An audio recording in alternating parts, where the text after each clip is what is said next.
Today is Monday, October 22nd. This is MMA Junkie Radio's pre-show, the show before the show. I'm Goz, that's George, that's Dan. Voice here in your head, that's Danny. It's me. Man, we can't talk about what we were just talking about. It almost sounded like a song you went into, though. That's George. We've had a couple people make songs out of stuff we've said on the show. The best was the Joy Varner one. What was that? DJ Zoo did that one, I think. Oh, shout out to DJ. You gonna boast about your Dodgers? I mean, probably not. Or you want to cut wounds into the Brewers fans? I don't really know any, other than maybe Angelo. But, 2 minutes? I don't know. I talked a little trash last year. It didn't go too well. So we'll see. Smart move, smart move. I like keep the karma on our team. Yeah, you drafted me as a Dodger supporter now. I did? Oh, well, you're by default, right? I told you you. hate the Red Sox? Red Sox, yeah. Yeah. So Dan Tom watched his favorite thing ever on Netflix the other day, and Can we guess what your favorite thing ever on I bet just by judging what's on Netflix and knowing me, there's no Scottie Pippen documentary, so we can scratch that off the list, right? I mean, There's not one at all? Favorite thing on Netflix. Dan's favorite Netflix. but this thing embodied a lot of the things that I like. Binge watch something like Walking Dead or Is something. it this? But that wasn't it. And this came out actually before.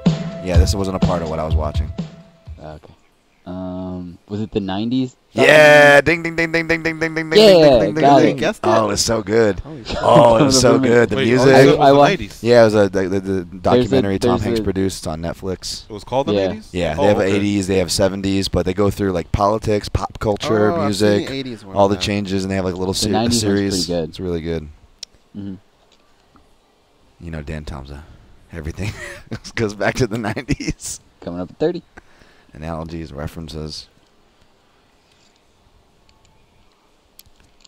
I watched a couple episodes of that so far.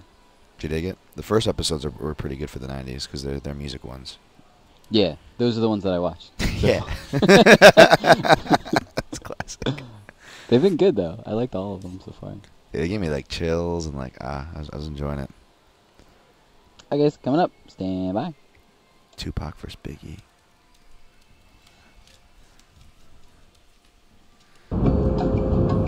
This is your captain speaking. We are making our descent into Las Vegas McCarran Airport. On behalf of our crew, we'd like to thank you for flying MMA Junkie Airlines. Now please fasten your seatbelts and put your tray tables in your upright position because the descent is going to be a little bit bumpy. Alright, Junkie Nation, it's time to roll, baby, on MMA Junkie Radio with Gorgeous George and Gold. This is what we do and why we do it, baby. All night long, we rollin'! Yes! The MMA Junkie Radio revolution is upon us. Can you dig it? There's no escape. No escape. Through the vast frontier of cyberspace and through a sea of stars in outer space. One small step for man, one giant leap for mankind. We've solidified our combat communication stranglehold. We are controlling transmission. With the use of MMA Junkie Radio and SiriusXM satellite radio technology. MMA Junkie Radio. Commence transmission.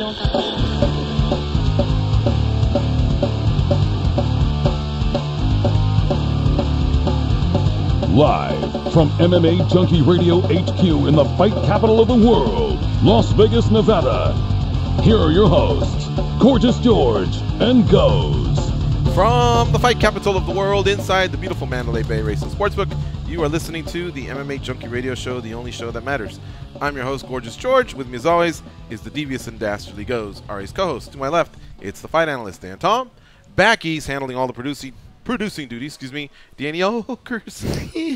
Okers. He'll be producing, like I said. What's up, guys? Happy Monday. Happy Monday. What's going on? The 22nd. Not much. You? How's what's the update?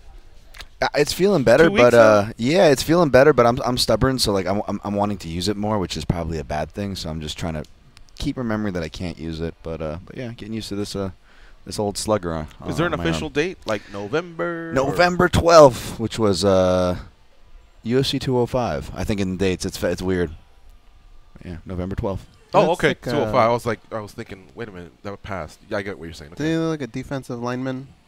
Yeah. With that big cast. Yeah, and I they don't look like use a the bowler? chop to try and get back Oh yeah. by the. Actually, I take that back. He looks more like a bowler. Like Jesus from Big Lebowski. All right, guys. We have a fun show today. In 1 hour from now, we'll be talking to Steven Siler, who got a win a few weeks ago at PFL 8. He got 2 wins and advanced to become one of the finalists, one of the first finalists for PFL at PFL 11. PFL just wound up their playoffs, and he'll be one of the 2 featherweights competing for that $1 million. His opponent will be Lance Palmer. Frank Mir will also join us. Frank Mir competed in jiu-jitsu this past weekend. Again, separating this from Quintet, because he also competed in that a few weeks ago. He competed against Forrest Griffin, a friend of his. And aside from that, they also have announced his next fight at Bellator versus Javier Ayala. It's technically Bellator 212, but we have been talking about the presentation they have with the USO salute to the troops. So I think we'll be referring to it more like that. But if you're keeping track, I believe it's Bellator 212. Lastly, Marc Montoya, head coach to fighters that we've been talking to lately. I thought, man, we got to get the coach back on. We've only had him on once, and it was while he had his run on The Ultimate Fighter. But this guy's doing something right, because he's got a gym that's involved in some big fights, like Siler, for example. Siler really giving a lot of credit to Factory X. Most notably, we talked to Anthony Smith. He did a little bit of a training camp there before heading up to Nebraska to finish things off, and he'll be on his way to Moncton, Canada, for the upcoming UFC Fight Night. I believe we're up to 138 with those guys. That's Saturday. He and Smith and Volkan Ozdemir headline that card. So those are our 3 guests. Siler in about an hour, Mir 20 minutes later, Montoya 20 minutes after that. The first hour is wide open for us to talk about whatever you want, especially mixed martial arts. But if you want to tail off into submission grappling or boxing, or I know wrestling had their world championships this past weekend as well. Of course, you know this is a show where we welcome football, baseball. Congrats, guys, on the Dodgers. Thank you. Making it to the World Series. I feel like I had a part in it. Had easy work there. Yeah, you had the rally stake going. And even though they were down 1-0, they came right back and put it on them, and the Brewers just could not recover. Mm-hmm. So, hey, look, they had a good season. I really haven't heard about the Brewers much in the playoffs in the last few years. So it's just good to see a fresh team get in there. But they kind of already won just being there. I think so, yeah. The Dodgers will face the Boston Red Sox, who won, the other side, the American League last week. So there you have it. The Lakers are 0-2, so the LeBron era is not off to a good start. I'm not tripping, though, because I know we're not a championship team. I just hope we become a team that plays better. In fact, it was a bad weekend for GG. The Niners are 1-6. USC lost at Utah. Man U feels like a loss because we're up 2-1 at Chelsea with like 2 minutes to go, and Chelsea put in a goal, which means we went home with a tie.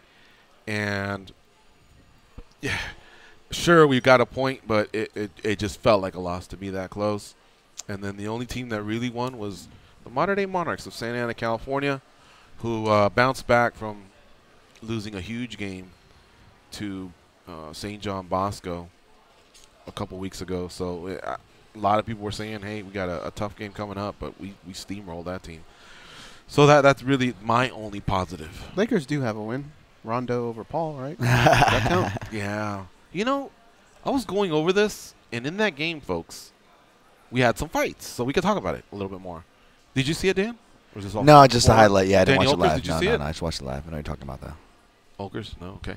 So what happened here is, let me see if I got this straight. It wasn't Harden. Somebody drove down the lane for the Houston Rockets, and maybe it was Harden. Anyway, they ran into Brandon Ingram, who fouled him, and then Ingram he's a real quiet kid. He's only like 20 or 21 years old, for some reason just gives that player a shove. Was it Harden? He came. I don't know, but he came out of his way to do it. Yeah, because he was kind of an asshole. What happened was, I remember. I think Harden went up, but they didn't count the basket. So as he's pleading the case, I think Ingram's just like, shut up and just shoot your free throws, like, because here's why it makes a little more sense to me. I watched Harden last night, and that guy, for one, is a phenomenal player. But when he goes up, guys, if he misses, he always looks at the ref to say, I got fouled. And a lot of hoopsters do it. I get it. Kobe. But Kobe was good. There are times when you just don't get fouled. You get swatted. Or someone just doesn't touch you and you missed. Oh, my gosh. The worst thing about it is when they do it and then everyone's running the other way and you're sitting there complaining. Of course, they get the easy basket. But anyway, I watched, and Harden does this a lot. But nevertheless, I think Ingram was just like, dude, you fucking missed. And he just gave him a shove. And they kind of start to separate all that stuff. Now they're off camera. And apparently what goes down is Chris Paul and Rajon Rondo, who apparently have had a dislike for each other for many years, get face-to-face. Paul, what we see is he kind of like eye pokes him. I mean, he went straight eye socket on him. Rajon Rondo turns away, hits him with a hook, a left hook, catches him.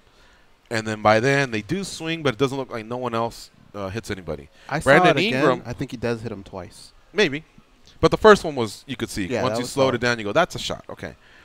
They all swing away, and by then everybody's breaking it up. But Brandon Ingram came out of nowhere, gets a punch in. But what I can't see is if that punch landed or not. But he's still frustrated at that point. So now the controversy is the reason Chris Paul said he did that, and I've never known Chris Paul to be a thug, is because he said Rajon Rondo spit on him. Now, he does have a reputation. I've seen a bunch of videos. I've seen a bunch of videos, and I don't see spit leaving Rajon Rondo's mouth. Anything that's clearly defined as spit. People are like slowing it down, and you're seeing his lips, but it couldn't be anything than if I were to go, let's say I'm looking at you guys, and I go, pussy. Something from that P sound. Just, I don't know, I mean, what is he, Sylvester the Cat? I mean, how bad could it have been? You know what I mean? He didn't like huck a loogie at him, and I didn't see any clear, defined spit. I think it was just air. Pussy. You know what I mean? Or I don't know. I'm just picking that word because it's the first one that came to mind, starting with the letter P, which, you know, can activate some form of saliva. Yeah. But like, I mean, did they expect a statue to stand in front of them? They're kind of having words. Something's being exchanged. I don't know what. But that's what precipitated Chris Paul to do what he did. There was another video. It was funny because somebody was saying that his own teammate, Carmelo Anthony, had turned to him and said something, and that it could have been that. But I'm not so sold on it. Oh, wow. Can you imagine? So, anyway, I don't know that was enough to do the whole finger. I mean, maybe there's going to be yet another video that shows even more, but I've seen the P word incite to some of the funniest fights ever for what it's worth. I don't know if that strengthens your argument. I know you're talking about more about the pronunciation and the popping, and that could make saliva come out. Right. As far as that goes, I didn't go back to look that close, but some of the funniest fights do come to mind now. That, you know, there are a lot of things said, but as soon as that P word dropped for some reason, then that's it, and it just sparked off. Yeah. Well, so they've already done the suspensions, and the worst one was Ingram. He got the worst of it. All right. Because I guess without the shove, the initial shove, and then coming back and throwing that clearly defined punch, which I don't think landed, we have nothing. And then second most, he got 4 games. Rondo got 3, and Paul got 2. I thought it should have been more. So Rondo clearly landed a punch, and the rest kind of missed. Paul poked his finger in the eye. So I guess they're saying the punch is worse than the eye. The Lakers have said they've reviewed the tape, and they say they don't see no spit. I know we got to move on from basketball, but just one last thing while we're tying combat into basketball. You know who really made you pay for trying to get those offensive fouls? Scottie Pippen? Well, Scottie paid, actually. He got chest pains, but he went in like a pro because, remember, Rodman wasn't getting the calls when they faced Utah Jazz.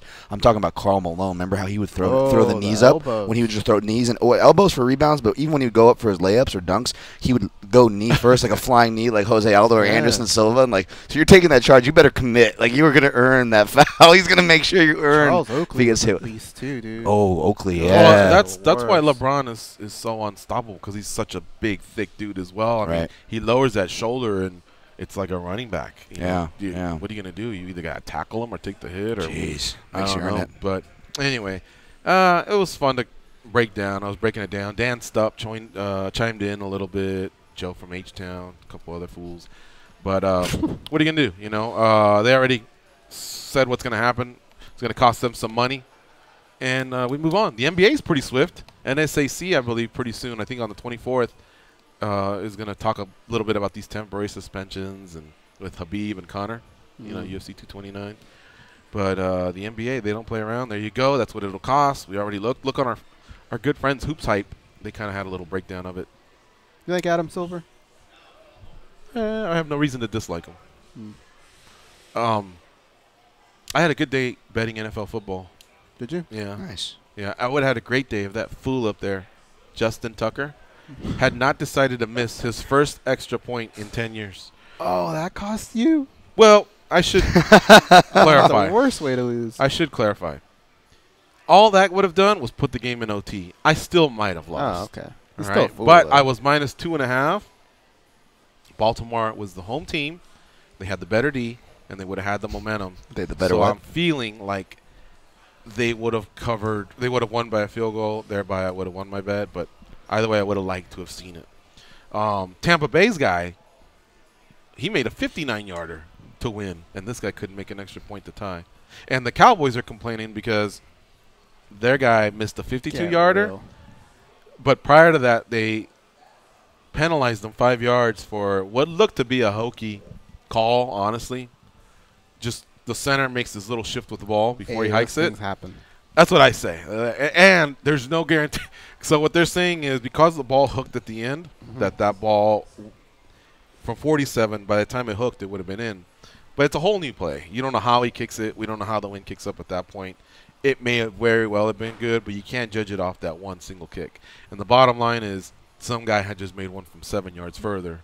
Don't put yourself earlier in the that day. position. Yeah. I thought the Cowboys, they mismanaged the clock. They had 12 seconds left and a timeout. You can still run a pass and get it closer. Instead, they go, here, Ezekiel, put it where the kicker likes it. So he can kick a 47-yarder. 47-yarder is not a chip shot. So they were too conservative. But what do I care? I mean, they lost. I'm stoked. My team lost, so I don't have too much room to talk. I'll leave it at that, but that's that. PFL 10. It took place. So that wraps up the season. They are done with their regular season and the playoffs. But overall, I'm calling it their whole season. I mean, I guess they have their Super Bowl or their World Series or finals, whatever you want to call it, on December 31st. And that'll be that. That's the fights that will count for $1 million. But interesting how, these fight cards have had a little bit of everything, from whether the 10-9 weighted first round of the quarterfinals, became a tiebreaker, to them having to make they actually had to adjudicate in the Howard Lewis Taylor fight a decision there on the fly because of an illegal foul, and they hadn't gone a full 2 rounds, and so basically I almost call them the World Series professional fighters league, they actually had to award the fight to Lewis Taylor, and I think it was the right call. Even Howard conceded it was all over an illegal knee, and that illegal knee, when I first saw it, I thought that's clearly illegal. And I thought that could be defined as an intentional foul. When we watched it again, I guess I left the opening for maybe Taylor was gunning for the chest and he didn't get it. And maybe that's what the referee saw. But, again, these things just happen in sports. What can you do? Luckily, they got out of there, and it looked like all parties were okay with the decision, I guess, if you want to call it that. You could tell how just aware they were that there was so much on the line, because a lot of those fighters were just breaking down when they weren't getting those wins. And you think about what they were thinking in their heads, what they were going to do with that money. You never know what that could go to, right? Kids, a house, who knows? But it was pretty devastating. And Lewis Taylor almost lost out on everything just trying to walk out of the arena. And Ray Sefo had to stop him and tell him you could actually get disqualified for just walking out. So he had to bring him back. It was This is a pretty emotional night. It goes back to UFC 229, and I know it's easy for us to say from behind the desk, but we've seen many athletes do this, and that's you have to find a way to come down and be composed and be a professional all the way through. Because of what you said, anything can and will happen, and you don't want to get disqualified on a technicality or just lose your mind or get fined or just give away all that hard-earned money that that you're always clamoring for, especially in our sport. And if you're a hothead, then hopefully your team can do a good job of reeling you in. In this case, Ray Seffo did a great job, of containing his emotions, and we all move on. So anyway, I'll give a little bit of results when we're going out to break of PFL 10, but that again concludes their season. Here's some news that I was happy to see. John Anik inked a 4-year suspension extension with the UFC. So happy for him because he was in a spot where they parted ways with Mike Goldberg, and Mike Goldberg, I think, had given the company 20 years. So even though Goldberg had a legion of haters, he was beloved by many. So to follow in the footsteps of one of the only guys ever really call the fights, that's difficult to do. That while there's this shadow looming of a dream broadcast team that Dana White is trying to put together, but yet he hasn't clarified who that may or may not be. Well, in comes John Anik, so you don't know if he's just a holding place for this dream team that's about to arrive, or if he was that, because he was never actually anointed that. Mm-hmm. But on his own, through hard work, through preparation and hustle, professionalism, class, he's become the man. So I'm very, very happy for him. He went out there, tackled the job, and did an excellent job. He's very deserving of it. And in my opinion, the UFC should be happy, and that should be their guy. I don't think there's another guy out there that could call the fights better than John Anik, with the exception of maybe a Mauro Ranallo, for example. And that's no disrespect to John. Well, it's just look at the body of work that Ranallo has done. He's called a WrestleMania, a Mayweather-Pacquiao fight. He's called Combat Sports. So Pride, and he's very beloved as well. Basically, John is they're both very talented. It's just Mauro's just a little bit more over the top with it. So, he would have his haters and his followers. Same thing with John. Everybody has them. But anyway, very, very happy for John Anik is what I want to say here. He's a good guy, and you could see him get better and it's not to say that he wasn't good when he started, but you could just see he had to deal with a lot of things that Goldberg didn't, having to bring in the 3-man booth, and I think Goldberg had to do that once or twice. That is a pretty revolving door. And it was right at towards the start of what he was doing, so it's like, how do you develop chemistry when every event is just like a new guy there that you have to deal with? So he's been through a lot. So for them to do that for him, he totally deserves that, man. Yeah, he quietly does a lot of things too. They always refer to traffic cop as far as like when to hit ads and like that on that basis. But even to another level, like if the guys are getting too much on this side or too much on that side or too much kind of out in space on something, he kind of brings it down to earth and makes sure he gets them back on track.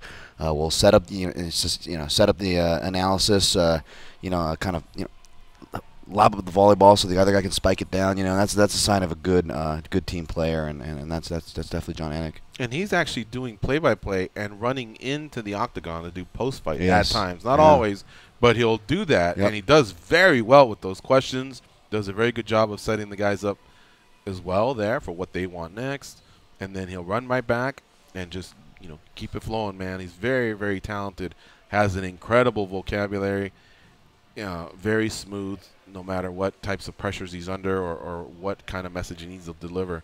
So, again, couldn't be happier for that guy. Yep. Just one last thing. You mentioned that, too, running into the octagon. I was just watching the UFC Pittsburgh card, and that was where Paul Felder made his commentary debut, and you had Dom Cruz as the other color commentator who, at that point, arguably still Dom still does a great job, but still coming into his own. Definitely not the guy they're sending in for the post-fight interviews then or now.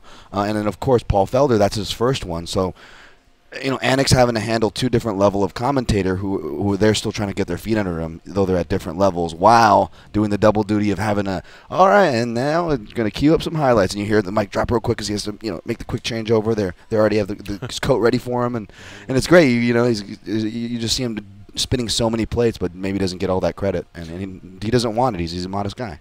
All this while being a sweaty bastard. I've heard that he just sweats profusely. Wow. And from someone who actually sweats profusely, Yeah. I actually made sure to clarify. I go, are you sure? Do you know what sweating profusely is? Because I sweat profusely, and at the time I was sweating profusely, and the lady told me, worse than you. So I was like, wow. Because he's been in these old school gyms in Brazil where it wasn't a case of the AC's not working or the AC can only cool you off to a certain degree. There is no AC. And I can only imagine what I would be like in an environment like that. And he's doing it while holding the suit, having sweaty dudes put their arms around you or spill their blood. We had a great interview once with him about 2 years ago, and we were asking him about these suits. What do you do with them, and are any of them just, you can't recover, like you just have to part ways with the suit, or can you actually take it to the dry cleaner and go, you got me, And he says there has been a few that have qualified to just. Whoa. Yeah. That's hardcore. They're done, Do you remember Inside MMA when they try to put makeup on you? Yeah. Yeah. I've declined it every time. He's not like you're not so much a body sweaty guy. You're more of a head sweaty guy, right? Yeah. Yeah. That's why he'd make a great La Barba, Yeah, he'd have that. Yeah, I declined the makeup and. Well, they still have to do something. It would have ran down on my face like girls with the mascara, like a. Give it a little like Sting at the end of WrestleMania or something. Something like that. So, all right. So anyway, that's that. And one other thing I want to say here on the way out, and I think we'll save it. Yeah. Oh, I know. Jacare is stepping in. He's fighting Chris Weidman. I'm just not sure. When did Rockhold pull out? Was it last Friday? Or was it over the weekend? Well, I think apparently it was a little bit earlier than we know. Yeah. But yeah, if I had to guess, it was probably somewhere around Tuesday or Wednesday when the UFC said we need someone. Right. Yeah. So that's the latest for UFC 230, which is starting to really take a hit, man. Look, I mean, it's a nice plug, Jacare versus Weidman, but of course we lose Jacare versus Branch. And it would have been nice for Rockhold and Weidman to kind of have that rematch because the first time they fought, no excuses because both guys were injured. But it just would have been hopefully nice to see with both of them That was a really healthier. good fight. Yeah. So, anyway, that's the latest there. All right, we're going to take this break. You're listening to MMA Junkie Radio on SiriusXM's Fight Nation Channel 93. Stay close. We'll be right back.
They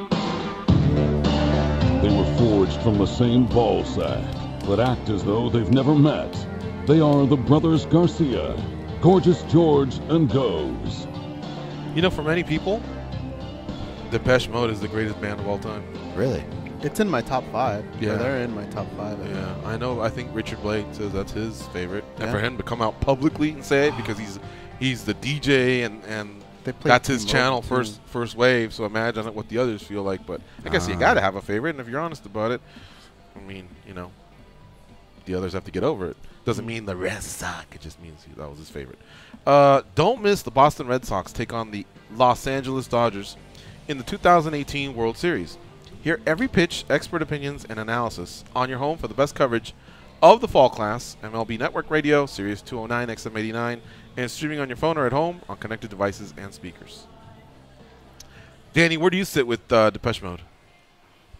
You guys actually made me like them a lot more than I did. Like, I didn't Really? hate them at all, but through you guys picking a lot of their songs that I had never listened to before, I kind of started appreciating them a little bit more.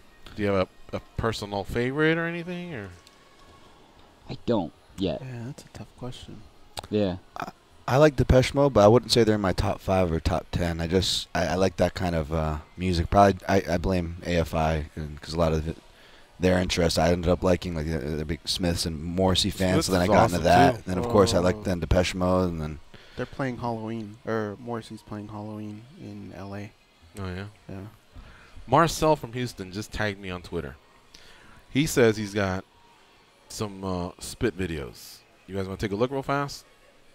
Oh, Here's yeah. spit video. Here's the first one. He's I a think I've Rockets seen fan, this. people. I've seen this one already. For people tuning in the show, talking about the basketball fight. What could that possibly be? Nothing leaves there. There's no projectile. I'll give him the benefit of the doubt there. Yeah, but it's not really it's not too much. Whatever that is, that could just be just him. Okay, there's another one. That was a sly jab. There's the punches. Oh, he's saying Paul landed one. Yeah, it looks Yeah, like he it, did. maybe. But that, goddamn, it's so fast.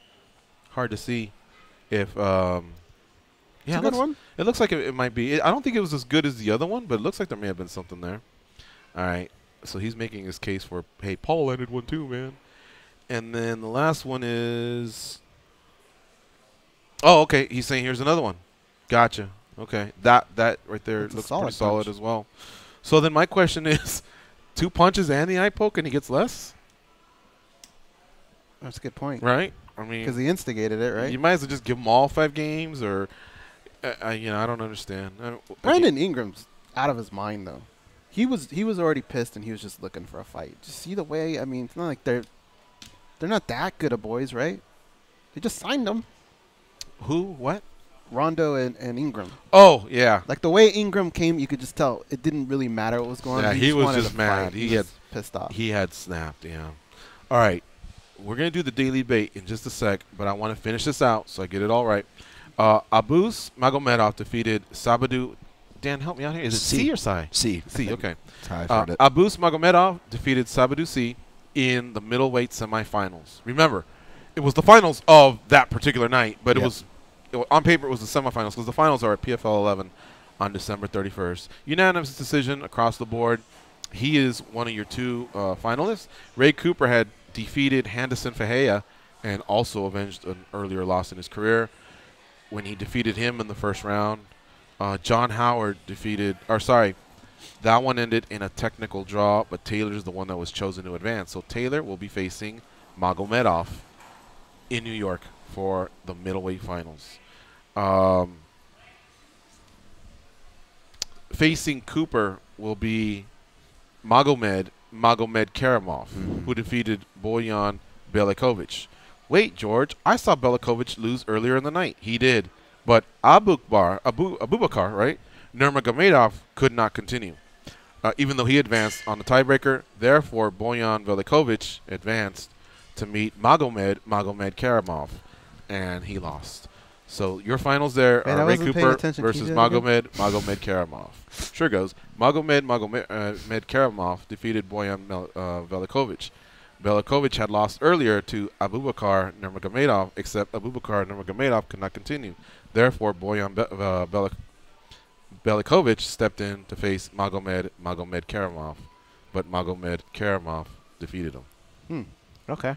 Okay. That's what I thought. I was just double checking. Yeah, so there you have it. That's kind of how things played out. Those are your 4 finalists for welterweight and middleweight. And now that season is done. And I heard back from the junkies that attended the show. Erica and... Yeah, good time. Yeah, Erica and Lerone. By the way, did you see Lerone got a shout-out on John Howard's trunks? On the back it said Howard, so he gave Lerone a shout-out. Nice. Oh, nice. But Erica ended up on their Instagram thing. You know, when you go to a concert and they post your stuff. Oh, did they? She had one up there. That Very was pretty cool. funny. Yeah. That's awesome. I'm glad they had a good time. So thanks to USA Today Sports for allowing us to give away a pair of tickets to share with our audience. Okay, now it's time for the daily debate. Here's the question for today. It's pretty interesting. It's something we had heard a few months ago, and we all just brushed it away because the fight hadn't happened yet. Conor McGregor had not returned after almost 2 years, and we felt like there was other fish to fry should he beat Khabib Nurmagomedov, which we all know he lost that fight. But now this fight is yet again maybe getting a resurgence of traction, and I guess it's enough to talk about. So here's the question, guys. If somehow Anderson Silva and Conor McGregor do manage to fight, how do you see the contest ending? Silva by decision, Silva by stoppage, McGregor by decision, McGregor by stoppage. Goes? Silva by stoppage. If you go back to the first Nate Diaz fight, I think what gave Conor a lot of problems was just that distance and just Nate being able to hit him before he could actually get in. He doesn't really see that too much. I think Anderson Silva would be a nightmare in that regard. And actually, I could see that front kick landing right on his chin. Okay. Dan Tom.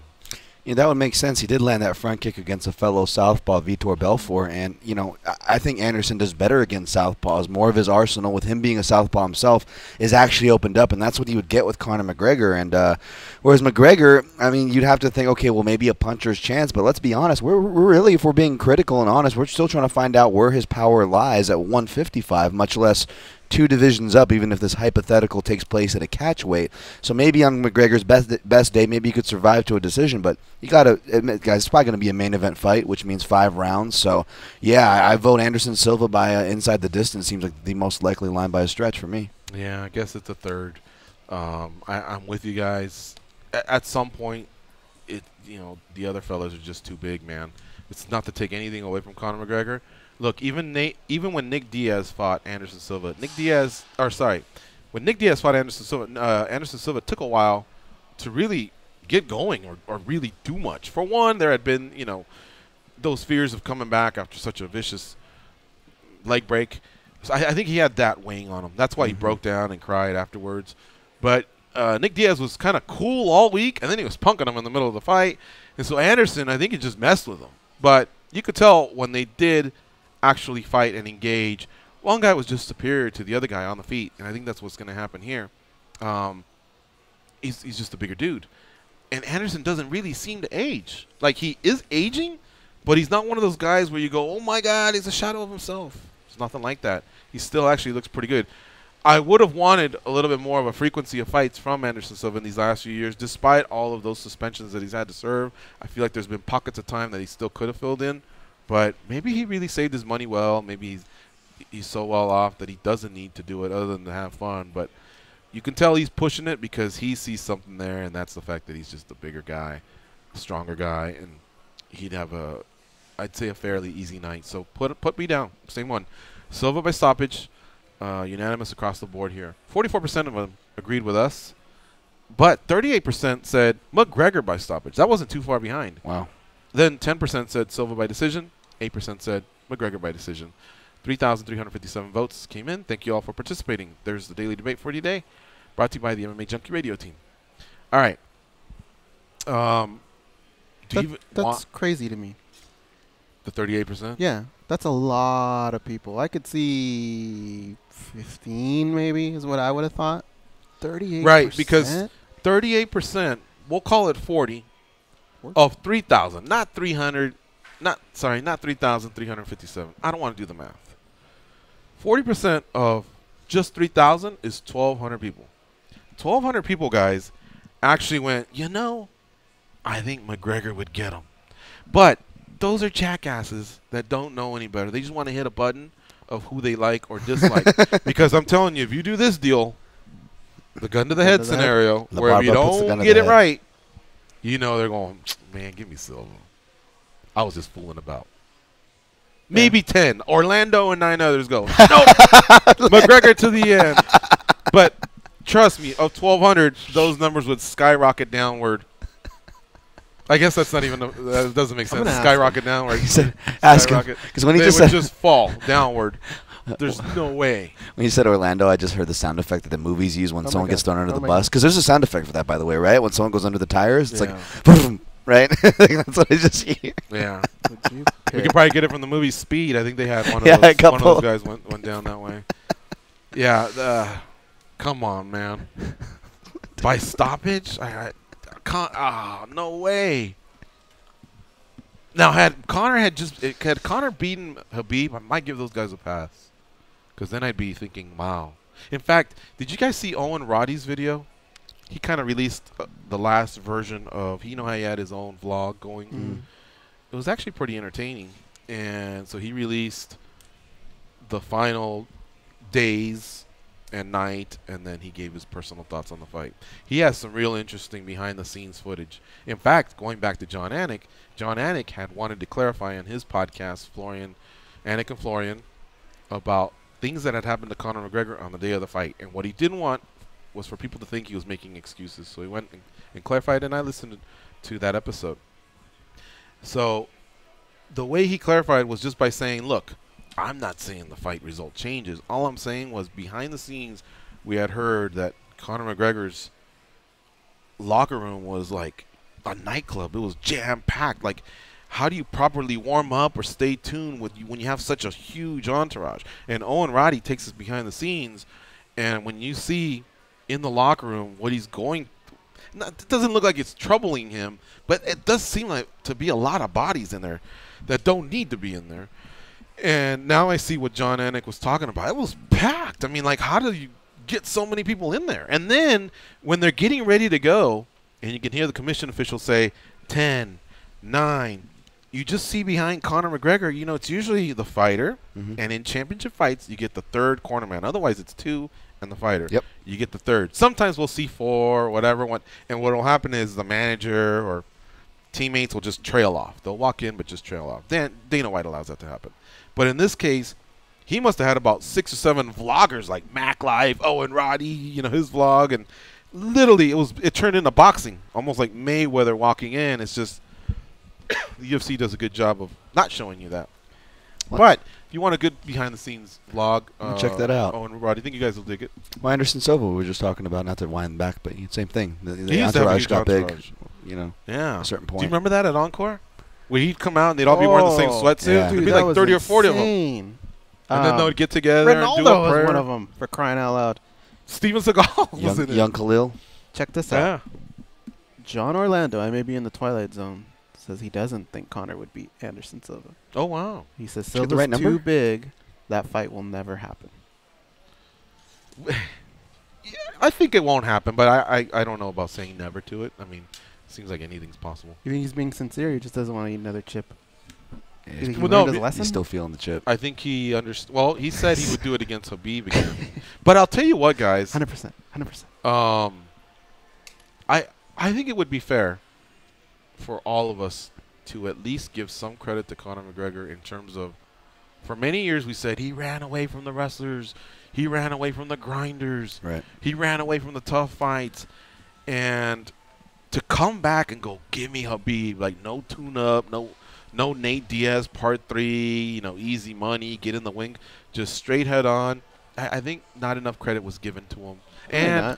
And for also not getting steamrolled like we all thought he would be. He got steamrolled in round 2. He got finished in round 4. But there was some things he did to chip away at Khabib, which is what happened to Moral victory. GSP and Anderson. We all started watching different fighters that were doing different things that would make the outing tougher for the incumbent dominant champion until finally someone breaks through. That's why I had that little feeling of Cejudo. I thought, man, even though he ran it one time, he got finished so quickly that maybe we didn't see the best Cejudo. And Cejudo improved after losing to him and Benavidez back-to-back. And something was telling me you can only be at the top and be so great for so long, and these guys just come after you, you know. And gun to the head, I still would have taken DJ, but I just, you know, there wasn't one in my head, thankfully. And I just felt like because of that, I saw some odds. I felt like there was past the victory, and Cejudo thing worked out a little bit. But it just happens to all of them, you know. It really does. And I think Conor McGregor, Floyd, he showed a few things. I thought Barboza showed a few things. Yeah. You know what I mean? And that's what you want to do, is just show a couple little holes that can maybe be exploited. Also got to give credit to Khabib. We also said, oh, that guy just needs to get the fight to the ground. He stood with him for a whole round 3. I thought he was looking amateur at times in doing so, but at the same time, he put him down in round 2. You know, he stood for round 3, and so credit to both. Both really got better, but I think Conor did take a lot of flack on that. Oh, we got to take one more break. All right, let's do that. You're listening to MMA Junkie Radio on Fight Nation Channel 93. Stay close. We'll be right back. Remember, we got interviews coming up with Frank Mir. We have Marc Montoya and Steven Siler in the second hour.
They can drink Mentos-flavored Diet Coke without their stomachs giving a single fuck. They are Gorgeous George and Goes. And this is MMA Junkie Radio.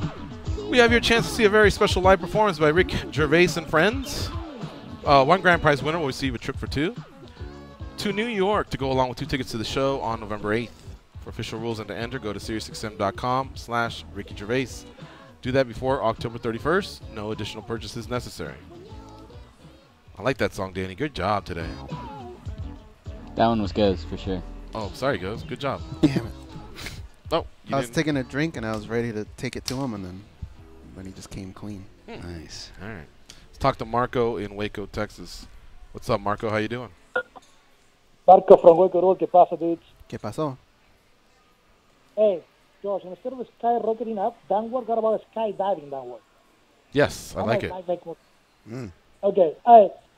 So, Mr. The Jacare, why not fight? I like it because it's a fresh matchup. We never seen that one before.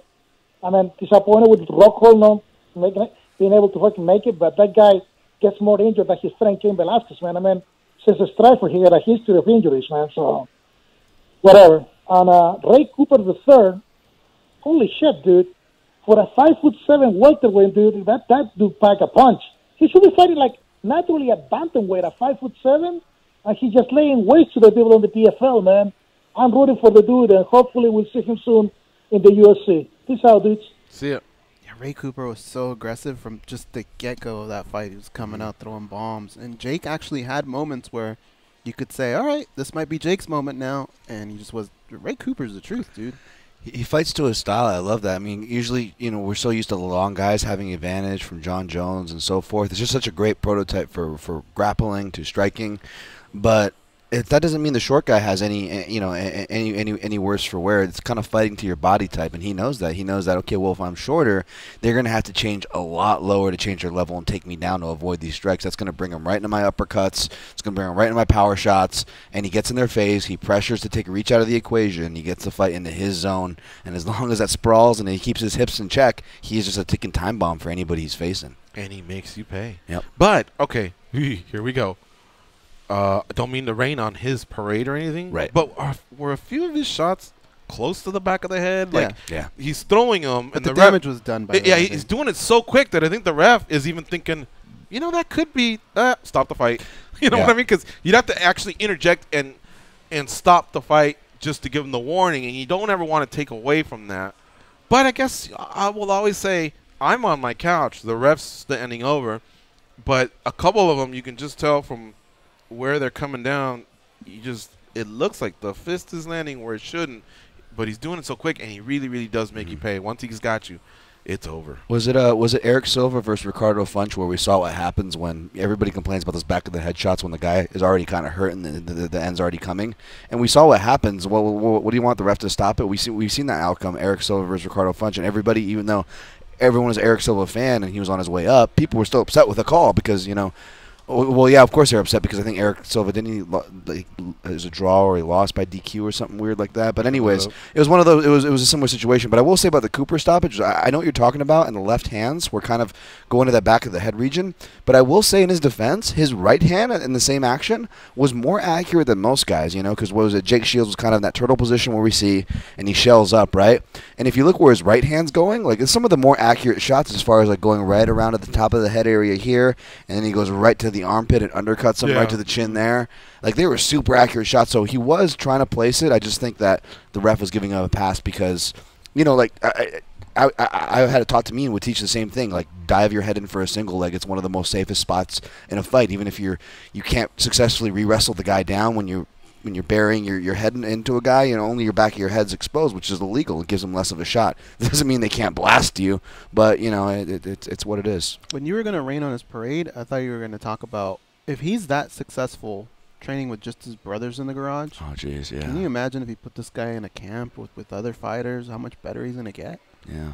He's 17-5 now overall. He's won 2 in a row, twice on one night, obviously, all in the first round, all stoppages. Yeah, I like this guy, man. But I don't know if he's 5'7". Like Jake, I stood next to him and he's 5'11", and the other day when they stood, I didn't see that much of a disparity. I looked it up and I see 5'9" for him, which I think GSP was about 5'10". What do you? But he's jacked, Cooper. Yeah, he is. He's a thick guy. Yeah. I'm about 5'10", 5'11", depending on. The 5'9" welterweight has been a solid size. It's been a solid size. We like to think of it as small, but from the classic guys like Matt Hughes, and then we have Thiago Alves a little later, and then we have our champion now, Tyron Woodley. Yeah. Matt Hughes looked like Thiago Alves' skeleton when they fought. Thiago was jacked. Yeah. Oh man. 95. UFC 95 Bedlam, or 85. We are gonna have we have the top of the hour break coming up, so. Let me just tell you about a few things here. I really love what the guys did.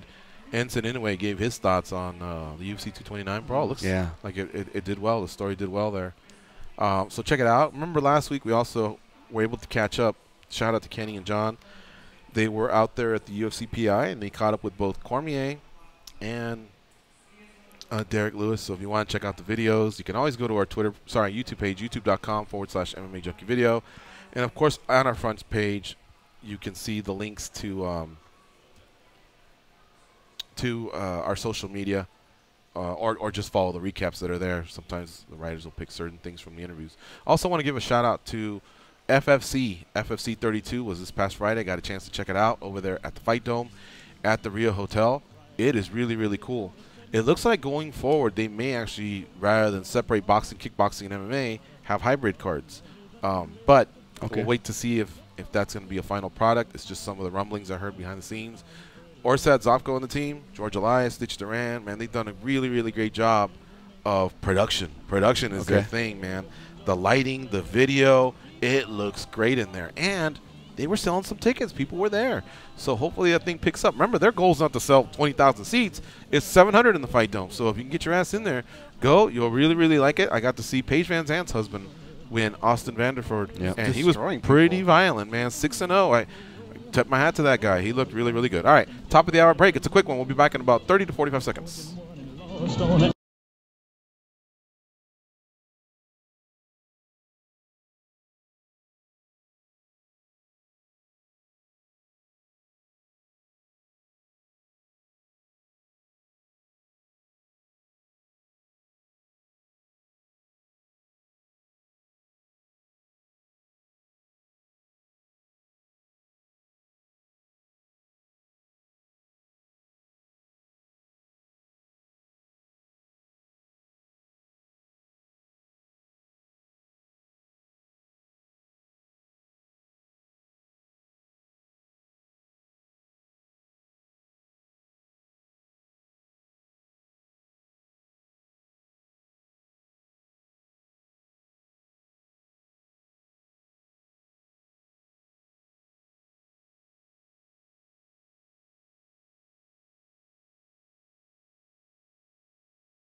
is that song that girls go nuts over.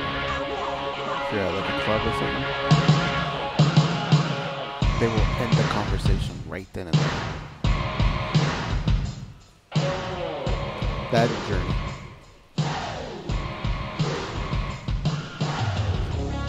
All right, here we go with the second hour of the MMA Junkie Radio Show. Dan, you were telling me something when I mentioned FFC. You said you had a homie fight? Yeah, my buddy Corey Conway, I came up with a grappling team. He fought a lot in Tough Enough. I'm sure you guys probably called a couple of his fights. Short Guamanian kid. He fights at 135. I believe he's been fighting pro now. I'm so bad at catching up, but he was one of the dudes that was like a brother to me, and just like a young kid. Always work hard. Always in the gym, still in the gym. But I guess he didn't tell anybody. You know, he was good regardless, win or loss. At the FFC show, it was going to be his last fight. I believe he lost by unanimous decision, won the first round, and then got grinded out for the last two. I remember that first fight, yeah. And but Corey was just that's him, man. He's a real tough technical kid, and just love seeing someone like that, kind of someone you wouldn't suspect. You guys were talking about people you wouldn't suspect as fighters, like Hoyce, and I just wanted to give him a shout, Corey Conway. Thank you. Yeah, I did see him. He did win that first round. He had a good little crowd there. You know, I could tell it was his family. Yeah. And support. But the other kid was just, I think, bigger and stronger Yeah, for he his was weight class. bigger kid. And that's a little bit of what made the difference. But the kid never gave up. So, yeah, big shout out to Corey. And I saw Coach Dennis Davis in his corner. Yep. Also saw Julian Marquez. He was cornering as well. Yeah, but he was nice. another other corner. So, yeah, you still wind up running into a lot of people from the industry when you least expect to. All right, so we're a little late on this one, man. We always have Steven Siler on, usually before his fights, sometimes after.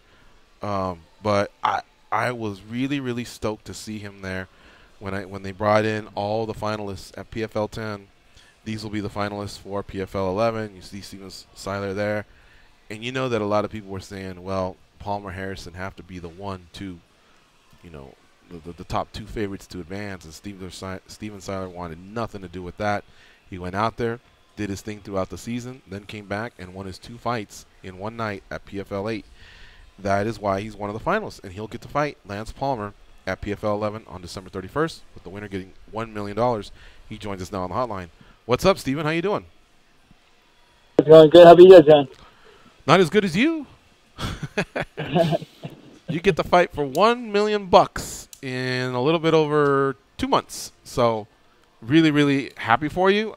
This has been an incredible season where you guys have had to fight frequently, but you've been able to do it. You've been able to stay healthy unless you share otherwise.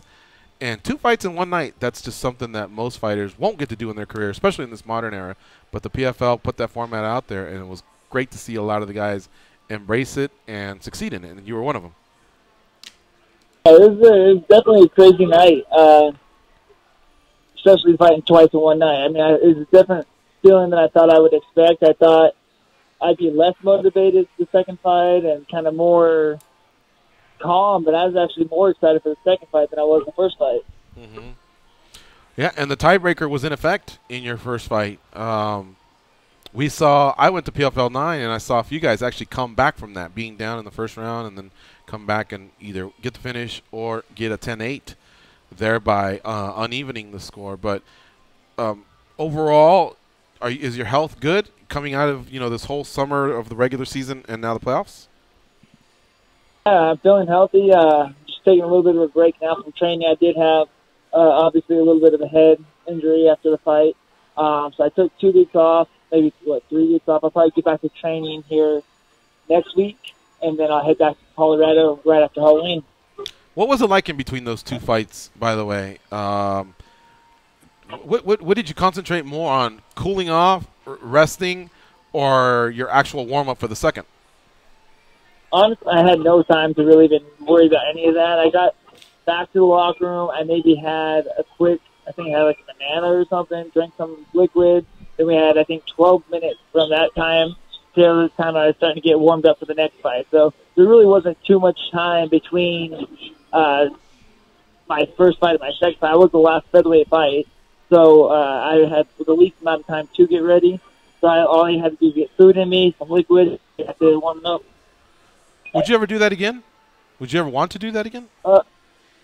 Yeah, it's going to be putting me in if that's what the PFL is doing it next year, and I'd love to do it again for another $1 million. All right, but I mean the fight twice in one night. You like that part of it, or would you prefer single night of fights? No, I definitely like to have the 2 fights in one night. Like I said, I killed 2 birds with one stone. I only had to win once. I got to fight twice and got double the paycheck. So it was amazing doing that, 2 fights in one night. You guys, I'm going to continue to be nosy here. You guys got 2 show money checks, right? Like, you guys usually get, usually MMA fighters get show and win. How did they break it down for you guys for these rounds? I just had, for me personally, I just had 1 big check. Mm-hmm. I did talk to Sean O'Connell while we were in Washington, D.C. together. He said he had like 2 or 3 separate checks. So I think it would depend on the commission or the state you're in, what way they paid you. Oh, I see. But I just got one big check. All right. And when you finally get back home, was the wife? She's got to be ecstatic. Remember, she's the one kind of holding things down. That's what you told us. It was a big gamble on her part, but she was very, very supportive.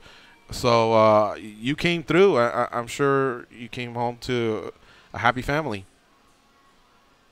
She was actually out there with me in New Orleans, and then we actually took a family vacation straight to Florida. We spent another week out there.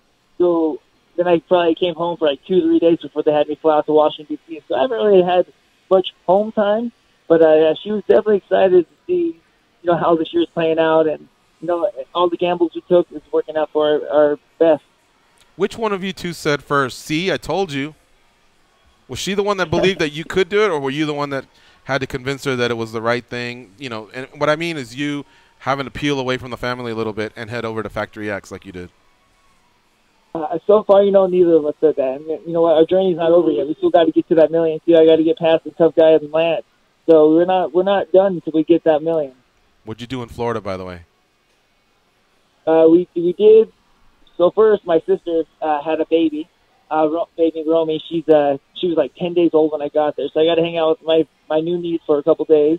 We went down to Orlando and hit Disney World for the day, which was cool. We were at the edge of the hurricane, so it rained like the first 3-4 hours we were there, and we got drenched, but still a good time. And then went back and hung out with my family again the next couple of days and finally came home. I was just about to ask that because I was trying to do the timeline. You guys fought around, I think it was October 7th, and I was wondering if you had brushed up on that hurricane at all. Yeah, we fought on the 5th. We head out. We actually had my aunt and uncle who was down where the hurricane hit really bad, and so they actually came up to Jacksonville where I was at and spent a few days up there with us, just kind of avoided it, which luckily their house didn't get hit. I mean, they had a power outage and things like that, but nothing too terrible. So we were on the safer end. Good stuff. All right. Steven Siler's our guest here on MMA Junkie Radio. He's coming off 2 wins at PFL 8. First, Nazareno Malagari. Technically, it was a draw, but he was awarded the win via the tiebreaker of the stronger first round. And then the second win was Alexander Almeida. He now faces Lance Palmer at PFL 11 on December 31st. All right, Dan, Tom, you go first. What do you have for Steven Siler? Steven Siler, low key, is one of my favorite resumes. When you look down it, it's really deceiving. Steven, you look at some of your early losses, you avenge those, and you can even just chalk those up to being young in your career.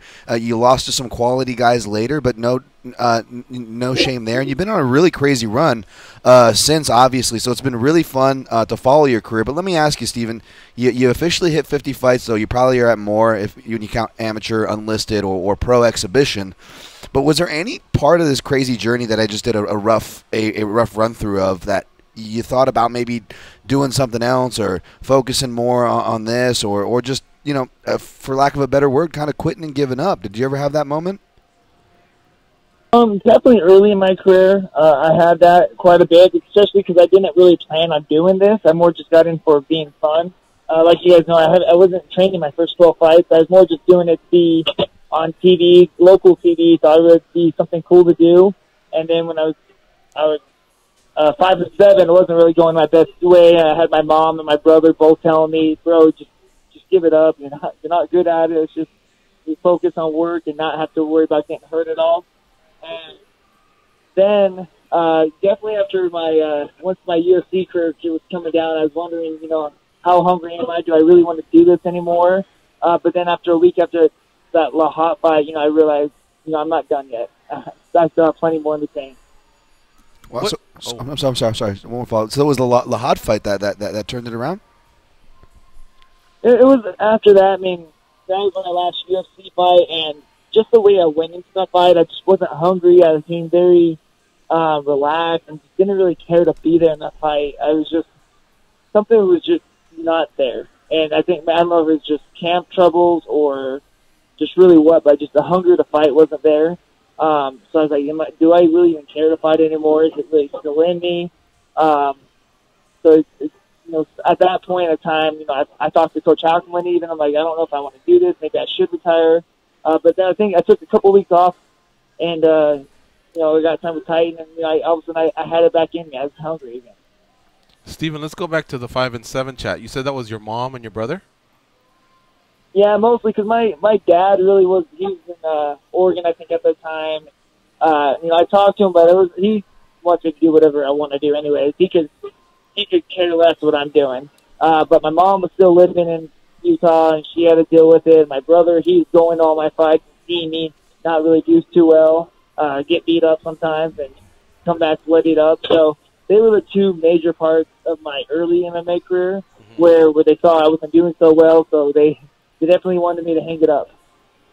What did you think about that chat? Was that a tough chat to have? Did you consider what they were saying and come close to taking their advice, or did you push back and allow yourself that second chance? I wasn't really too invested into the sport anyway, so I didn't really take it too hard. I got you. But also, I am a competitor. I'm a competitor, so I just wanted to prove them wrong and knowing that I could be good. And like I said, after that 12th fight, that's when I finally stepped foot in the gym, started training, and everything went great from there. I won my next 10 until I fought Chad Mendes. So I think I just needed a little bit more knowledge of what to do in there. I just kept on like that. One thing I take to the ground, I had no idea what to do. So. I just kept getting beat up that way. So that's all it took was a little bit of training, and I figured out how to do really well in the sport. Yeah, you went on a 13-1 run if you include the Mendes fight, 18-3 run if you include Elkins and Cole Escovedo. A lot of your career has been all about these streaks, and right now you haven't lost. Since November of 2017. So 2018 has been a great year for you. And now look at you in position to win $1 million. That's amazing, man. That's quite a turnaround. All right. Goes, what do you have for Steven Siler? Steven, it seems like you're pretty much a lock win, lose, or draw for Season 2. And that being said, if you go back and you look at everything you endured this year, is there much that you would change going into the next year? No, not really at all, actually. I think I'm going to be doing the same thing, as of this year, that I'm going to be doing next year. I'm going to come back. I'm going to be out here at factory or go back out to factory probably a little bit sooner. And but I'm actually well adjusted there. So now I think I'm going to be better prepared to begin the season. My first fight with TFL didn't go, even though I won, it wasn't going the best. And so I think, and I've gotten better ever since, every fight since then. So I think I'm going to just continue getting better every day, working with great coaches and great teammates. And I think this next year could even be better than this year. Going back to now, your opponent, Lance Palmer, if you go back and you watch the first fight, do you believe that he's going to try and change much from what he did? Because he was successful in that fight. There's no reason for him to change anything. And that's the kind of wrestler fighter he is. He's a really good wrestler, and we understand that. And so it's just my job to change my tactics and, try to make sure, I'm able to create scrambles or do something to finish Lance. All right, my man. Well, I can't wait. I hope you have a great camp for Lance Palmer, and the preparations go well, and you stay healthy. I can't wait to see you guys throw down. That's a good final there for the PFL. So congrats. Thanks for always kind of opening up about your career. It's certainly it had its ups, it's had its downs, but right now it's an incredible up, and you deserve it because you got that hunger back, like you said, and you made some sacrifices. So that's really commendable. Thank you very much, Steven, for giving us some time here on the show today, and we'll talk to you on Fight Week. Thanks for having me. All right, take care. All right, big shout out to the Dominance team for making that one happen. Steven Siler versus Lance Palmer, PFL 11. Why don't we take this break, and then that way we can kind of get it out of the way, and that way we can go from one interview to the next. You're listening to MMA Junkie Radio on Fight Nation Channel 93. Stay close. We'll be right back with Frank Mir.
Kong has a lot of shit on them. Like a lot, especially Goes. Here, Gorgeous George and Goes.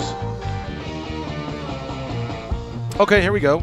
Today is Fantasy Football Reaction Monday on Fantasy Sports Radio. Here a complete wrap-up of the week in fantasy football and calling to talk about your favorite team, whether you want to brag about a victory or need a shoulder to cry on in defeat.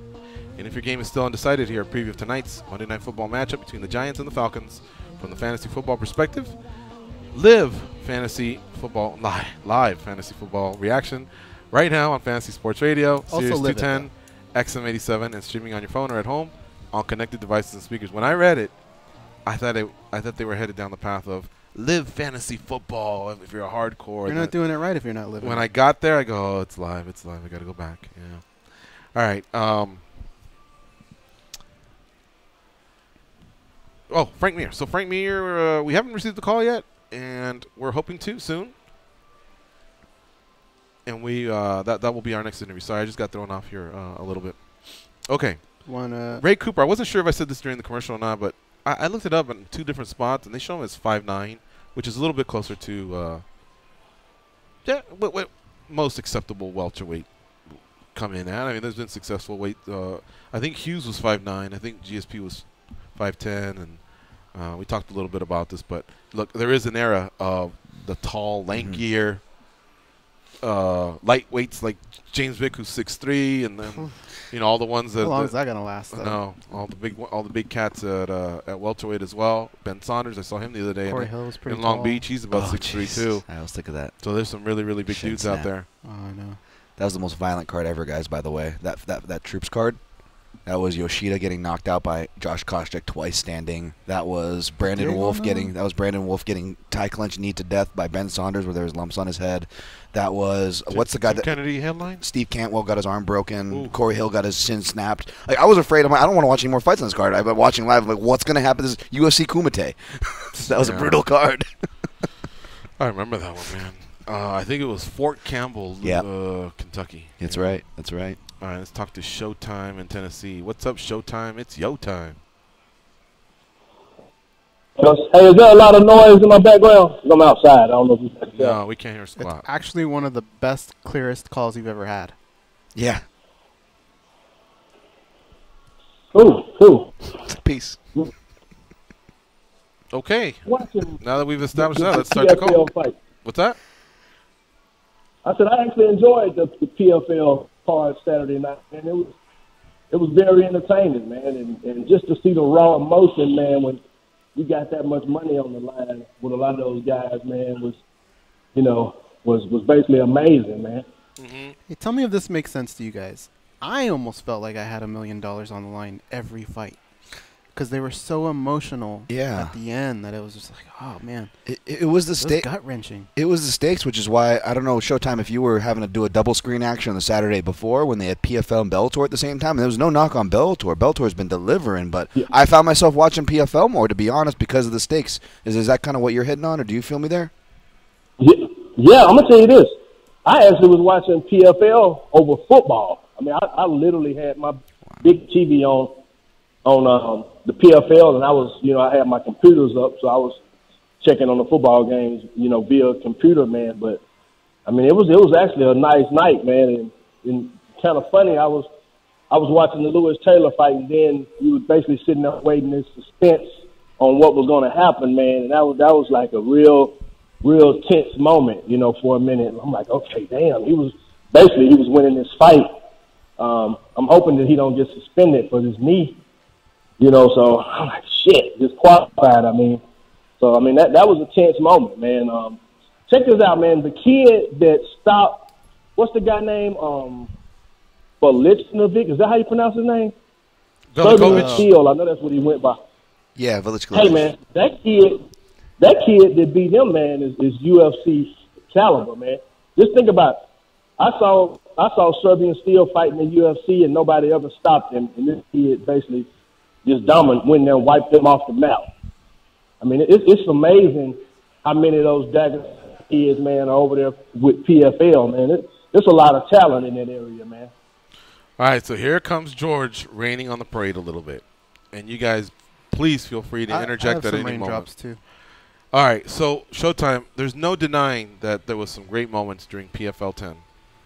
And the $1 million prize obviously helps in that regard and everything. But my thing is, I don't know a lot of these fighters. And a lot of these fighters don't make themselves known through social media or any form of interviews that they've done. A nickname. Throughout their run. Right. So to me, there are times where, especially with the middleweights, where I was watching fighters that, hey, yeah, like Showtime said, that guy looks pretty good. Oh, that's right, he fought so-and-so.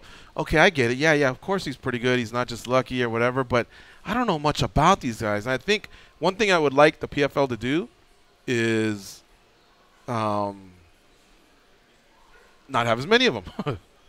I think the reason PFL 9 was pretty fun was and it's nothing against Dagestani fighters or fighters that I don't know as well. I'll give you an example. I've seen a lot of Rashid Magomedov fights, and I've seen Will Brooks fight. In fact, I've seen them both fight live. So when they fought, I didn't care where they were from or anything like that. What I cared was I've seen them fight. I know how good they are.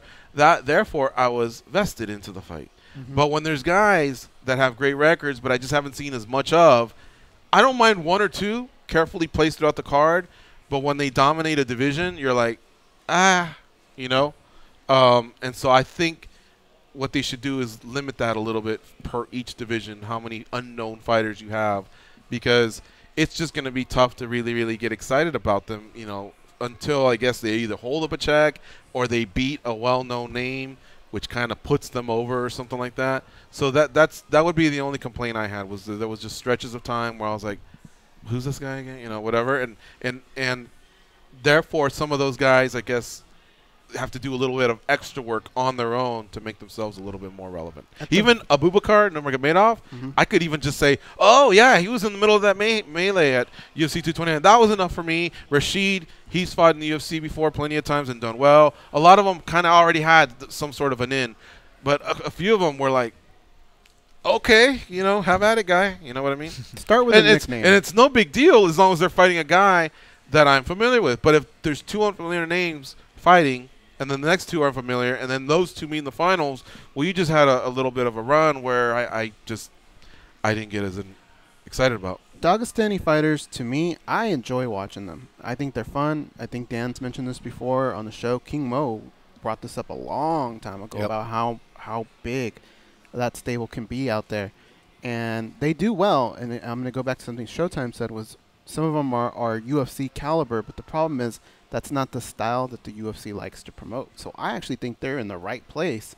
It's just, you're right, sometimes there's just too many of them, and it's hard to tell who's who, or remember going from week to week. It is tough, but overall I thought the product was, I'm very, very surprised with the overall product of PFL this year. I thought a lot of their cards were great. I thought a lot of their fights were fun, and I really thought that at some point the system they had would come back and bite them in the ass, and they really haven't had as many moments as you would think. I think everything's gone pretty well for them.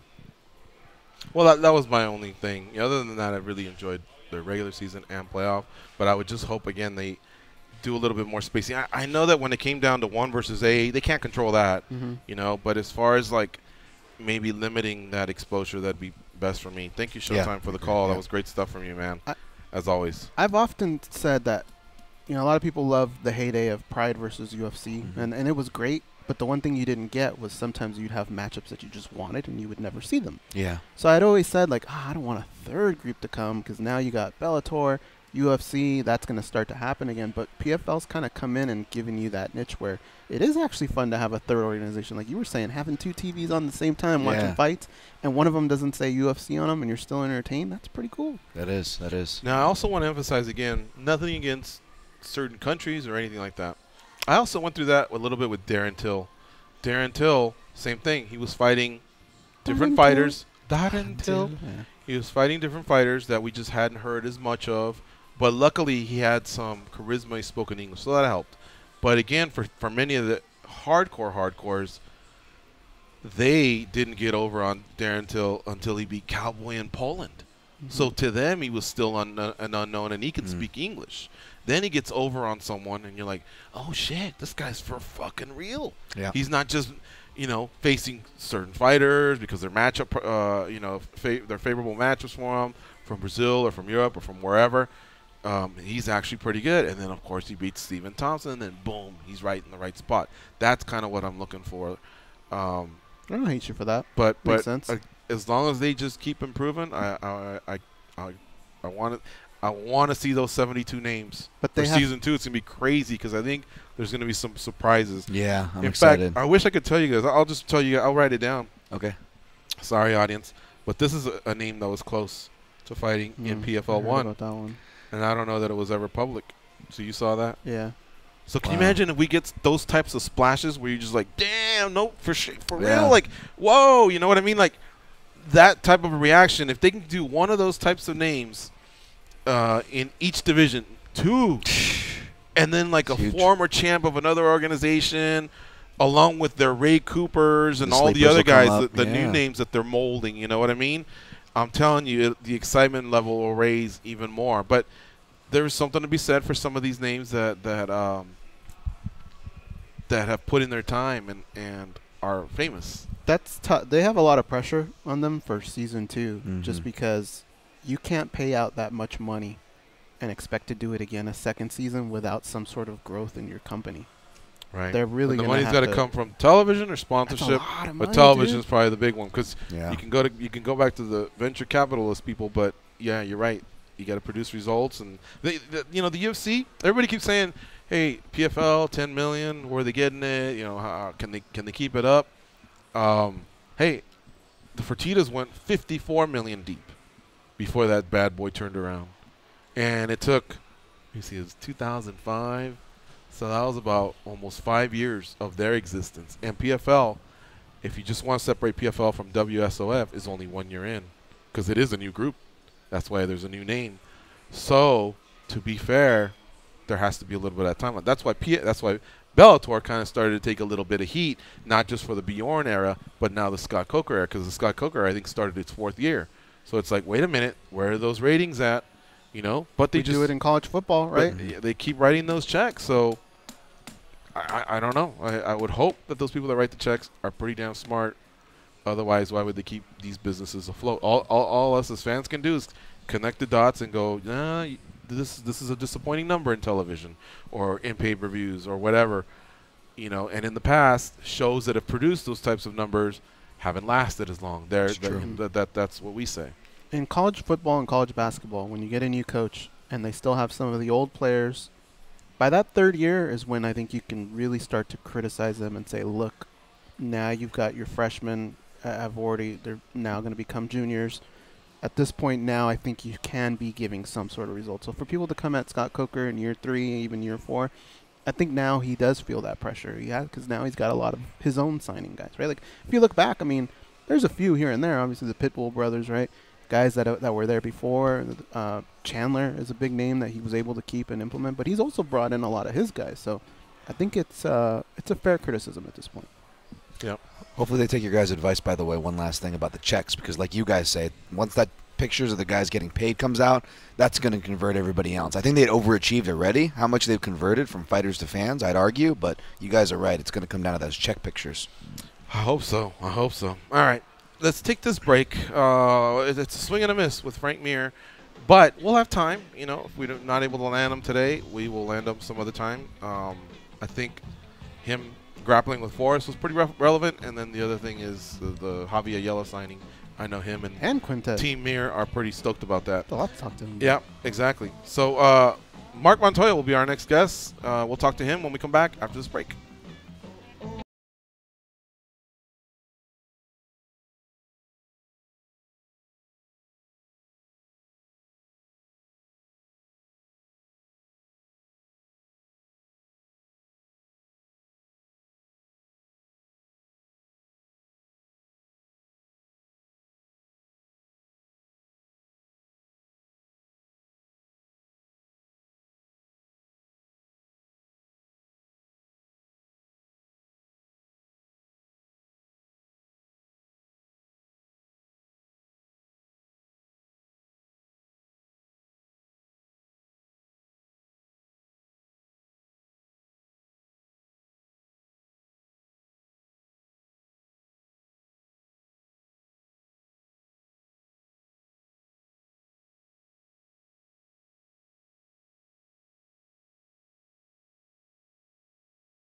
Up, down, down, left, right, B-A, start. You told me that code would get rid of them. Yeah, well, they're still here. Okay, but now they know I tried to kill them. Hold on, Mom. Here are George and Goes. We have your chance to see a very special live performance by Ricky Gervais and friends. One grand prize winner will receive a trip for two to New York, along with 2 tickets to the show on November 8th. For official rules and to enter, go to SiriusXM.com/Ricky Gervais. Do that before October 31st. No additional purchases necessary. The spelling of Gervais is G-E-R-V-A-I-S. Well, in baseball, 1 for 3 is not a bad day. Yeah. And that's where we are right now, guys, because Coach Marc Montoya has not answered either. I think we're going to reroute Frank Mir to another show this week, or maybe tomorrow, or I don't know. Goes, you're working on that. So we'll see what we can do there. Asked Danny if he could call the coach, but yesterday when the coach and I were talking about it, he was saying he has a workout around this time, but he would slip out a little early, so he might just be tied up with that. Though I did see that he retweeted it, so he retweeted our preview. All right. No harm, no foul. We're a show that broadcasts 5 times per week, so trust me, we're able to scoop a lot of these guys and gals up towards the later part of the week. No problem. It's not something we stress over. Chipotle bet to keep it interesting. I got faith in the coach. I'll back the coach for some Chipotle. If anyone wants to oppose me. I was trying to figure out what to eat today too. I was gonna make some raviolis. So what's the bet? Like that he just calls? If he doesn't call, then I owe you guys Chipotle. If he does, then I. It's a tough one. I probably would have done it if I hadn't seen this retweet. The retweet tells me that he saw it at some point. So he's just maybe like a minute or too late. Fair enough. But otherwise, I'd be like, chocale. Okay. It doesn't take much to make you bet at Chipotle. I know. Doesn't take much. Yeah. You know what chocale means? No. Chocar is a crash. Okay. So chocale means let's collide hands to shake. Like, bring it here, like that type of thing. So a lot of times they'll go chocale. Like that. But it kind of sounds like chocolate. I always thought that was for fist bumps. No, because I've heard this for 40, 50 years, and the fist bump's, 20 years old maybe? South American. Peru. I used to hear this slang. Peru. Okay, yeah. cool. Chocale, like that. Oh, nice. I like that. That just meant, put it there, like one of those. All right, then. So I'm not very good at those. Hawaiians just go down. I dodged the bullet because the coach just said, try again, please. So, Danny, if you can call him, that'd be great. Why? There's a Chipotle on the Strip. But why have they not signed that deal with hotels yet? Is it because those just annihilate food courts? Imagine how that would do at Mandalay Bay. With all of the convention people we have, I think it'd be a killing. You know, McDonald's is a big deal, right, when they left? If you notice, there's not one at Luxor anymore. There's not one at MGM. They had, a deal with MGM. Why'd they do that? I don't know. They'd probably just rent or something, right? Wow.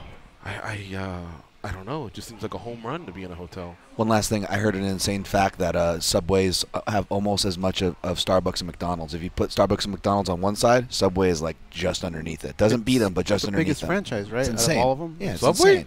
Or McDonald's? Unless it's changed in the last 2 years, they were the biggest franchise for a long time. Wow. For a while. All right, guys. Our guest is ready to go. His name's Marc Montoya. He's the coach over there at Factory X. His name's been popping up a lot on our show lately. So I told the coach, we'd love to have you back and talk about some of these fighters and these fights. Hello, Coach Marc Montoya. How you doing? Good to have you back on MMA Junkie Radio.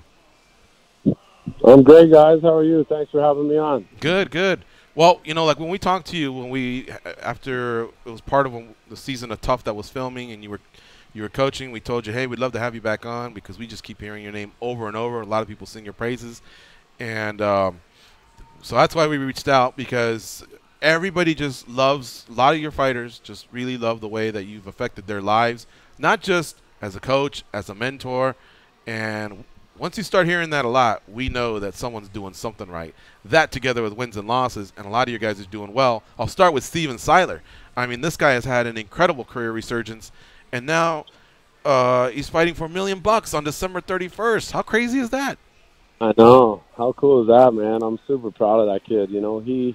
I've known Siler for a long time, and a funny story is I was actually at a fight. I believe it was for Titan FC back in the day, and I was there with another fighter, and I've known John Hackleman for a long time, and John Hackleman called me I believe it was the day of the fight, or it might have been the day of the weigh-in. I can't remember. But he called me and said, he goes, "Hey, Coach," he's like, "my flight has been canceled, and I'm not going to make it there in time for the fight." He said, "Could you corner Siler for me?" And I was like, "Are you serious?" And he goes, "Yeah." And I go, "What? Okay, sure." I said, "Yeah, no problem." I said, "I'm here anyway." So I said, "Well, what's the game plan?" And he goes, "To win." And I go, "Well, no shit." I go, "I know that." I said,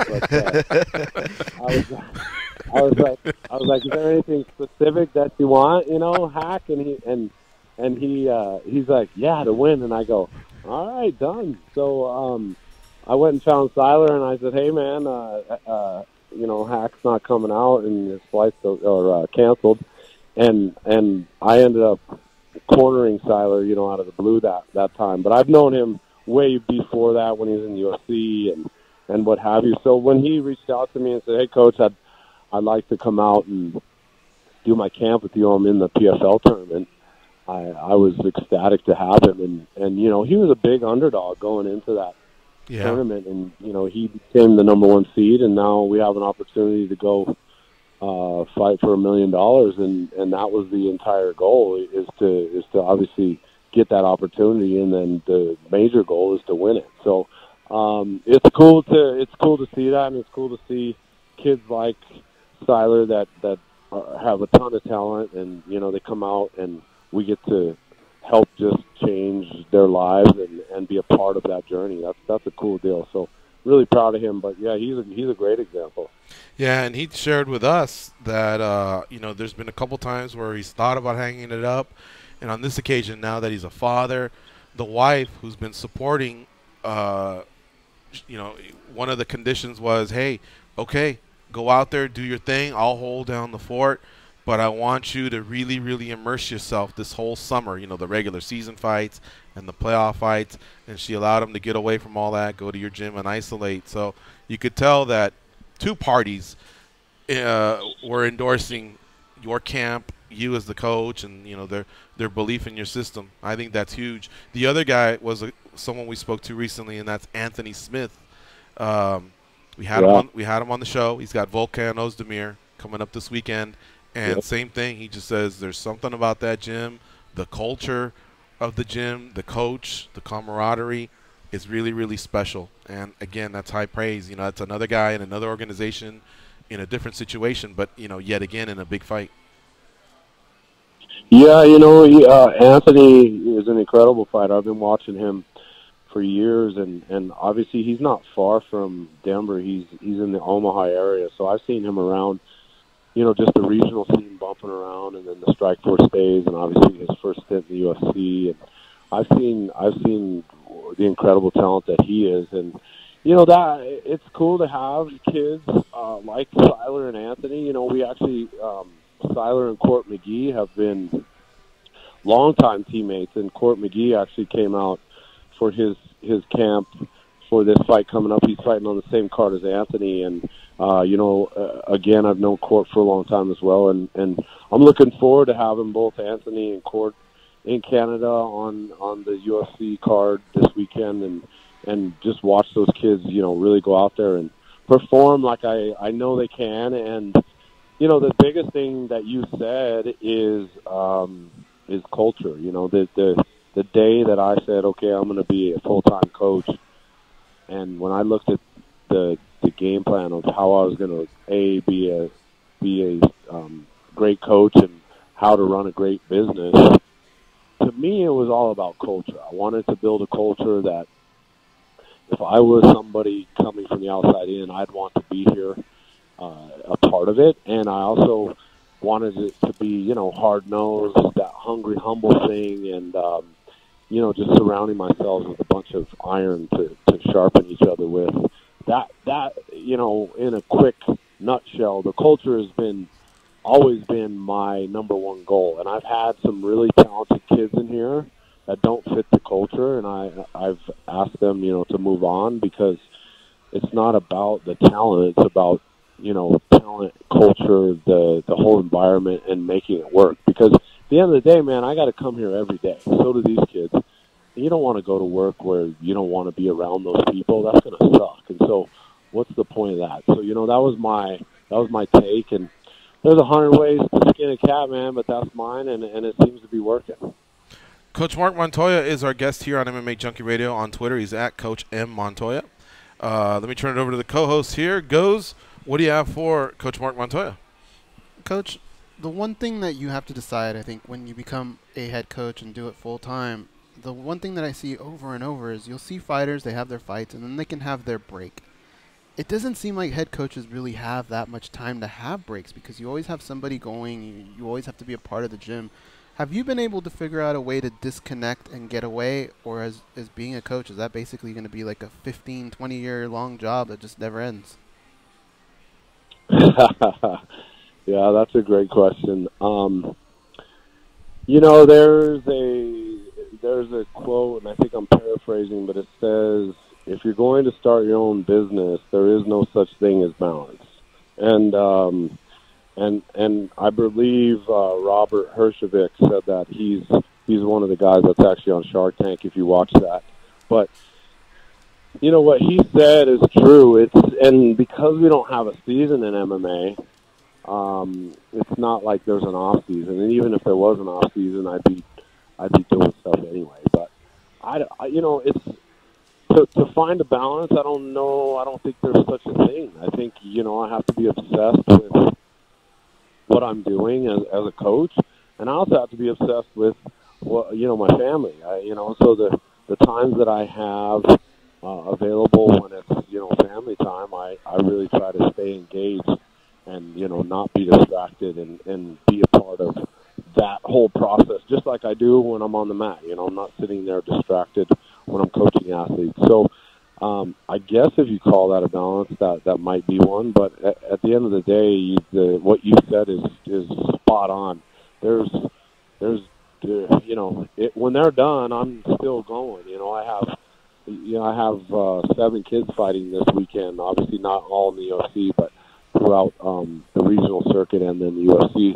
And you know, when they're done for a little bit. And then I have Chris Camozzi fighting next weekend in Glory in Madison Square Garden, so it's back on track for me. So, you know, but I love it, man. I mean, if you don't love this, what's the point of doing this? And I feel really blessed to be able to come and do something that I love on a daily basis, and a lot of people don't get to do that. So I feel blessed, man. Yeah, and connecting the dots, guys. Remember last week we had Chris Gutierrez on the show? He was headlining the LFA card. Yeah. He got a win, and he's also with Coach Montoya, yeah. All right, so let me turn it over to the fight analyst, Dan Tom. He's our other co-host. Dan, what do you have with Coach?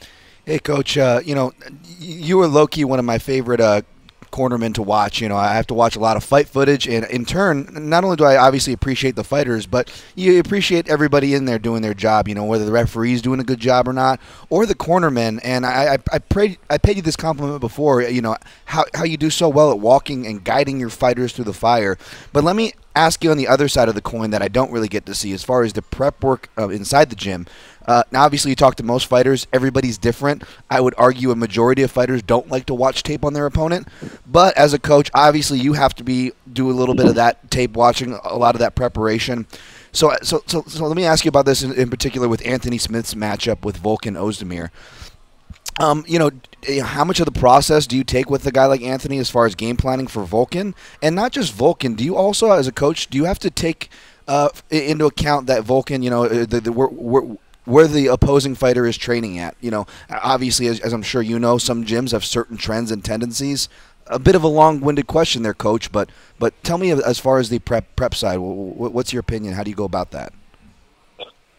Yeah, you know, thanks for the compliment. I appreciate it. You know, it's a craft that will take a lifetime to hone in, and I continue to just practice and try to be great at it. So I appreciate the compliment. And then as far as the you know, the planning and how all that looks when it comes to a fighter, especially in particular with Anthony Smith with this fight coming up, I always look at fights at the beginning the same way. So I look at, okay, if I am Ozdemir and I am his coach, how am I going to beat my athlete? How am I going to beat Anthony? So that's my first question. And so I start dissecting fighting from that side of it first, and then I watch a bunch of video and tape. I watch it throughout their entire camp, and just continue to watch and see and try to recognize patterns and or not, and positional stuff. And then, like you said, where they come from, are they doing specific things and such. So with all that said, guys like Anthony, he's not a big film watcher. He's not watching tape and on his opponents. But the second I get in there with him to start training, we're basically brushing up on all that. One, okay, here are some things we need to sharpen up with Anthony based on my assessment of if I was the other side, how would I try to attack him? And then two, here's the game plan moving forward so that we can go and beat the opponent. So we're sharpening both edges of the sword, and to me, you know, without getting way specific, that's the key to how I've done it. And again, there's a bunch of ways to do it, but that's how I approach it. Coach, wanted to ask you one last thing here. You have one of the coolest pics there on Twitter as far as for your profile. All those belts hanging in the gym. It's just a nice, solid shot of your gym. You got the cage there. You got the big Factory X. But all those belts, is that basically every championship that's ever been won, or are there still more out there? And if so, is that just the commitment that the athletes have made to do that? Yeah, good question. So the belts that are on the wall are the titles that the athletes here have won, and you know, they've so graciously, instead of hanging it on their wall at home, they've displayed their hard work in the gym. There's other belts that we don't have up.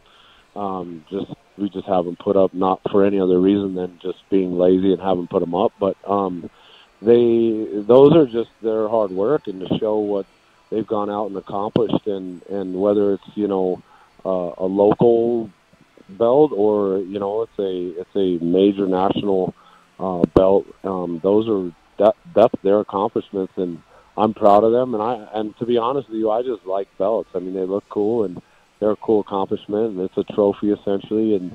And for me, it's one of the markers of their success. So it gets displayed there so that they can look and see and feel, and all the new people and all the existing people can be a part of that, because it's not just the fighter that won the belt. It's the entire team, the staff, the coaching staff, and everyone involved. So, you know, I thought it was a cool idea to display all that. It's awesome. I love it. All right, Coach, thank you so much for spending some time with us. We do have to wrap up. It's always great to catch up with you. Safe travels to Moncton, Canada this weekend, and we'd love to catch up with you again in the future. Hey, guys, I appreciate everything you do, and thanks for having me on. Like I said last time, anytime you guys need something in the future, please reach out. I'd love to come back on, and look forward to getting a bunch of wins this weekend, and especially two with Court McGee and Anthony Smith in the UFC. So thanks again, fellas. Okay, thank you, Coach. Bye-bye. There you have it. Coach Marc Montoya on Twitter, at Coach M. Montoya, and then you can see that picture. Right, guys? Kind of reminds you like of those professional teams that hang the banners. And I dug it a lot. That's really, really cool. All right, that's our show for today. I want to thank Coach Marc Montoya for his time and Steven Siler for his time. We'll try and reroute Frank Mir to tomorrow or another show during this week. John Morgan will be back in studio tomorrow co-hosting. We'll see you then. For Danny and Dan and Goes, I'm George. Have a nice day. Go out there and be a champion.